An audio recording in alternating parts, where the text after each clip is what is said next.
पहिला break through मला मिळाला अतुल परचुरेचा. अतुल परचुरेचा जो एपिसोड होता 1 मिलियन तो 1 मिलियन गेला आणि तो कॅन्सर सर्वायवर आहे ते लोकांना त्या निमित्तानं कळलं आणि तो एपिसोड माझा हिट झाला आणि मला एकदम सबस्क्रायबर 15,000 झाले, म्हणजे वाढायला लागले आणि व्ह्यू चांगले व्हायला लागले. त्याची एक गोष्ट इंटरेस्टिंग आहे, त्याचा किस्सा सांगतो मी. अतुल परचुरेचा मला फोन का यावा हे मी त्याला पण सांगितलंय. तर म्हणजे मला अतिशय अभिमान आहे त्याच्याबद्दल, प्रेम आहे. 4-5 हजार तेव्हा माझे 1,000 पण नव्हते हो, तरी त्यांनी फोन 4-5 केला. कुठले.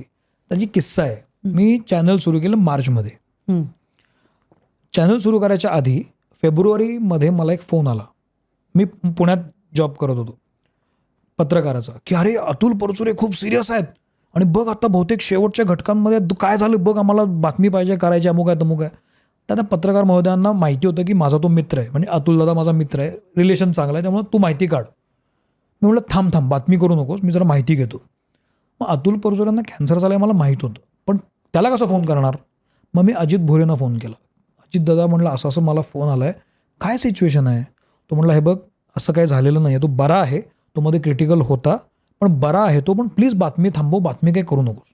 म्हटलं ओके थांबवतो, कट. मी त्याला फोन केला की बाबा बातमी करू नकोस, असं काही नाही, तो बरा होतोय, थांबव बातमी. विषय संपला. ना मी अतुल परचुरेंना फोन केला ना परत काही विषय पण नाही, काय हेतूच काही नाही ना. ओके मला कळलं, मी देऊन टाकलं. नेकी करता द्या मिडाल. फेब्रुवारी गेला, मार्चमध्ये मी एपिसोड चॅनल सुरू केलं. मार्च, एप्रिल, मे आणि जूनमध्ये मला अतुल परचुरेचा फोन आला की अरे मी बघतो तुझं चॅनल, खूप चांगलं चाललं आहे. मॅडम मला पण बोलायचं आहे, पण बघू आता कसं. मी आपलं टाकलं की तुला बोलायला आवडेल का माझ्याशी. म्हटलं हो मला आवडेल, बोलूया आपण. म्हटलं माझं चॅनल तुला माहिती आहे ना, मी ABP सोडले. तो म्हणला मला माहिती आहे, बोलेन तुझ्याशी. म्हणला मग कधी बोलशील. तो म्हणला बघ 1 तारखेला माझी केमो काहीतरी चालू आहे, तू 7-8 तारखेला ये पुढच्या महिन्यात, म्हणजे जुलैमध्ये का जून-जुलैमध्ये केव्हा तरी फर्स्ट वीक. म्हटलं फोन करतो 1 तारखेला. कर. 1 तारखेला फोन केला की बोलायचं का आपण. बोलूया म्हणला, तू ये कधी पण. म्हणलं मी तुझ्यासाठी येणार, कधी येऊ. मग त्यानं मला एक डेट दिली, मी भेटलो आणि तो एपिसोड शूट झाला. मी त्याला विचारलं तू मला माझ्याशी का बोललास, माझे सबस्क्रायबर 1,000 आहेत, मी आता ABPमध्ये पण नाही आहे ना, मी मठामध्ये आहे का. त्यानं इतकं सुंदर उत्तर दिलं की मला इतकं आवडलं ते. तो म्हणला की सौमित्र मी बोलू कोणाशी आता, मला माहीत असलेला आणि ज्याच्याशी मी बोलावा असा तूच तर आहेस. ही माझी मिळकत आहे, ही माझी जर्नलिझमची मिळकत आहे. Over the period of time जी बातमीदारी मी केली, जे वारंवार भेटलो आम्ही एकमेकांना, त्यातनं मॅच्युरिटी कळते ना त्याची, की हा कसा पत्रकार आहे, कसा समजून घेईल, काय दाखवेल. मग तो माझ्याशी बोलला आणि मग तो धमाका झाला सगळा आणि मग तो एपिसोड झाला. म्हणजे याला कारणीभूत ते आहे की ज्या पद्धतीनं बिल्टअप झाला ना एपिसोड, तो असा बिल्टअप झाला आणि मग लोकांना दिसलं की अरे हा सौमित्र शी अतुल परचुरे बोलला. पण अतुल परचुरेचं बिग नेम, नॅशनल सेलिब्रिटी आहे तो, कपिल शर्मामध्ये पण होता. त्यानं जर ठरवलं असतं तर सगळा मीडिया त्याच्या घरी आला असता, किंवा त्यांना सांगायचं राजदीप सरदेसाईंना की मी मला बोलायचं, तर स्वतः आले असते बोलायला. पण असं असताना पण त्यानं मला चूज केला, हा त्याचा मोठेपणा आणि हा रिस्पेक्ट, की त्याला असं वाटलं की माझ्याशी बोलावं असं. ही त्याच्या मागची कथा आहे सगळी. असं एकदम कोणी माझ्यासमोर आलं नाही आहे, ही पहिली गोष्ट. दुसरी गोष्ट, असा मी एकमेव पॉडकास्टर आहे ज्यानं सुरुवातीला सॉरी म्हटलेलं आहे गेस्टला. तुम्ही म्हटलं आहे कधी. मी म्हटलं आहे. त्याची गोष्ट अशी आहे, माझा दुसरा एपिसोड गाजला होता काश्मीर महाजनीचा, बघितला होता तुम्ही. हां, त्याच्यामुळे खूप व्हायरल झाला होता एपिसोड. कारण की तेव्हा काय झालेलं, रवींद्र महाजनी गेलेला आणि काश्मीर बद्दल बरोच, म्हणजे इतका ट्रोल होत होता तो की त्याचं नाव ते भयंकर. रवींद्र महाजनी गेले. मी सकाळमध्ये बातमी वाचली, मी पेपर घरी येतो माझ्या, आणि असं 2 दिवस ते तिथंच होते आणि कळलंच नाही कोणाला, ही बातमी होती. आणि मी ट्विट करतो पटकन, आपलं रिॲक्शन देतो लगेच, आपला स्वभाव. पण मी लगेच ती बातमी फोटो टाकला त्यांचा ट्विटरला, आणि मी काय लिहिलं की इतक्या देखण्या उमद्या नायकाची अशी अखेर नामंजूर. एवढंच ट्विट होत होते. मला कोणाला काही म्हणायचं नव्हतं, मला माहीत पण नव्हतं. हे झाल्यानंतर एक 8, 10, 15, 20 दिवसानंतर मला एक दिवस काश्मीरचा फोन आला. तेव्हा किती सबस्क्रायबर्स होते. 15, 20, 25 काश्मीरचा फोन आला आणि तो माझ्याशी खूप बोलला मनापासून की मला बोलायचंच आहे आणि खूप लोक मला त्रास देतात. बरोबर आहे, खूप ट्रोल झाला होता तो, आणि असा आहे तसा आहे, लोकांना बातमीदारी माहीत नाही. मी म्हटलं तुला माहिती आहे ना मी ABP सोडलं, मला तुझ्याशी बोलायचं आहे. म्हटलं तुला माहिती आहे ना मी ABP सोडले, कारण मला सारखं वाटतं की यांना वाटतं की मी ABPमध्ये म्हणून यांना माझ्याशी बोलायचं आहे का. नाही मला तुझ्याशी बोलायचं आहे. आणि तो म्हटला मी तुझ्यावर पण नाराज आहे. म्हटलं का. तो म्हणला तू असं ट्विट का केलंस. म्हटलं काय ट्विट केलं. तू कोण नामंजूर ठरवणारा. त्यांना तसंच जायचं होतं. तुला त्याची बॅक स्टोरी माहिती आहे का असं म्हणून तो खूप माझ्याशी त्याची बाजू त्यानं मांडली. मग मला कळे ना तो असं का बोलतो. मी माझी बाजू मांडली. म्हणलं अरे तुला बोलायचा काय संबंध नव्हता. तो म्हणला असं नाही, तू मला का फोन नाही केलास, मी तुझ्या फोनवर नाही का फोनमध्ये होतो ना, तू फोन तरी करायचा मला. आणि मला समजलं की तो हर्ट खूप झाला आहे, कारण खूप लोक त्याला बोलले होते. आणि आय सेड सॉरी टू हिम फोनवर की चुकलं माझं, मी तुला फोन करायला पाहिजे होता, पण माझ्या मनात असं काय नव्हतं. तो पण इतका दिलदार माणूस, तो म्हणला सौमित्र ठीक आहे, तुला सॉरी, तुला वाटलं ना मला काय म्हणायचं होतं, कळलं ना, तुझ्याबद्दल मला काही इश्यू नाही आता, पण मला बोलायचं आहे. म्हटलं काश्मीर रात्र खूप झाली, आपण उद्या सकाळी बोलूया, कारण भावनेच्या भरात तुम्ही बोलता, मग उद्या आपण परत बोलूया, म्हणजे तू नक्की त्या मुद्द्यावर आहेस का हे मला हवं होतं. दुसऱ्या दिवशी दुपारी मी फोन केला. तो म्हणला हो मला बोलायचं आहे. म्हणलं बघ काश्मीर, त्या इंटरव्ह्यूमध्ये तू मला बोललास तरी चालेल, कारण मी तुला खूप हर्ट केलं आहे. तो म्हणला नाही नाही नाही आपलं संपलं आता, का प्रॉब्लेम नाही मला, पण मला बाकीच्यांना बोलायचं. हे सगळं मीडियावाले आहेत ना, तो खूप हर्ट झाला होता बातम्यांमुळं, ट्रोलमुळं, अमुक तमुक. म्हटलं बोलूया. मग त्यानं मला दिवस दिला, मी गेलो. आणि तो एपिसोड तुम्ही परत काढून बघा.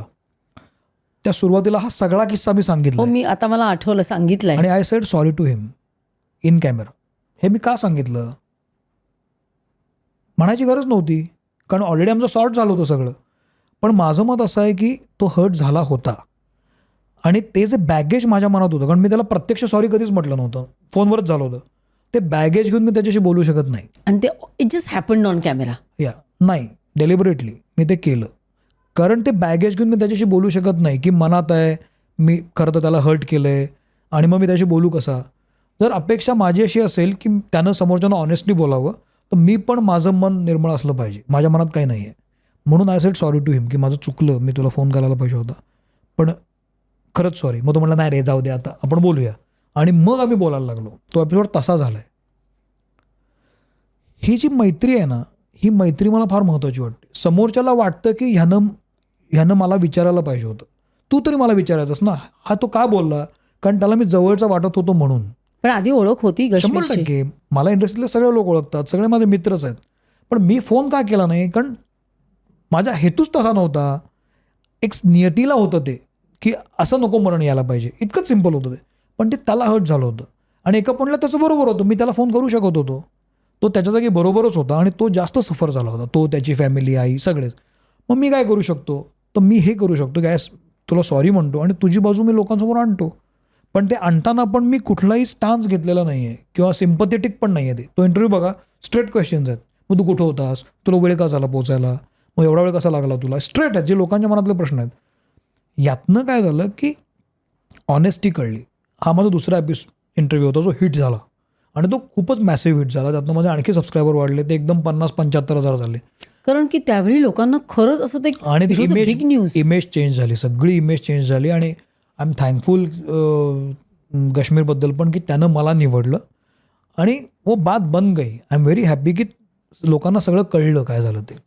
हा माझा दुसरा एपिसोड हिट झाला. आणि तिसरी किस्सामुळे तिसरा एक इमेज कशी बदलते माणसाची. डिजिटल मीडियम हे खूप खूप खूप पॉवरफुल मीडियम आहे, आपल्याला कल्पना नसते.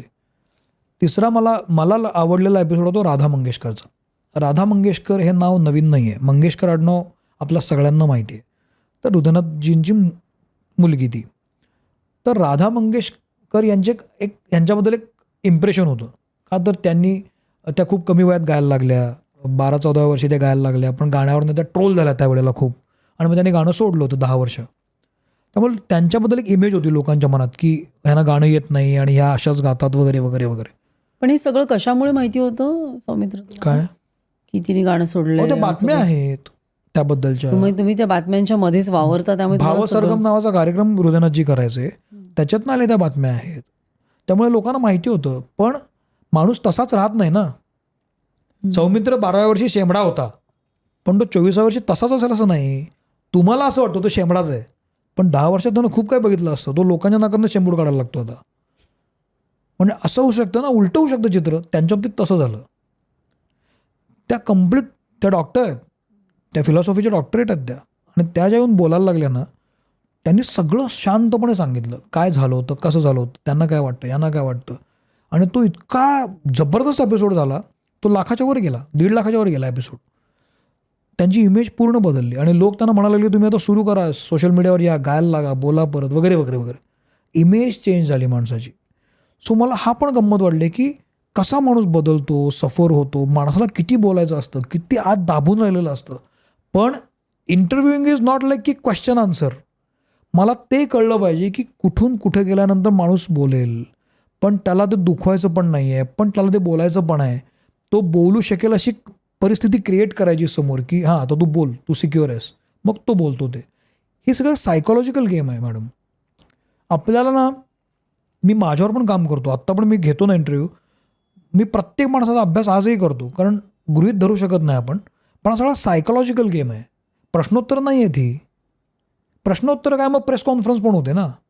पण माणसाला बोलतं करणं म्हणजे काय, तर तो अख्खा वेगळा गेम आहे. तो पण शिकला पाहिजे, समजला पाहिजे. सायकोलॉजिकल तो सगळा काय म्हणतात, तो एक सायकल आहे ती. आणि मग तुमच्या लक्षात येतं की ह्यांच्याशी काय बोलल्यानंतर काय बोलणार आहेत पुढे, हे आपण लक्षात घेत नाही. उठतो, माईक लावतो, पॉडकास्ट सुरू करतो. ते चांगलंच आहे, पण स्वतःवर पण काम करायला पाहिजे, समोरच्यावर पण काम करायला पाहिजे. And that is the beauty of this medium, की लोकांशी बोलायचं कसं. ही क्लिप शेवटपर्यंत बघितल्याबद्दल खूप खूप धन्यवाद.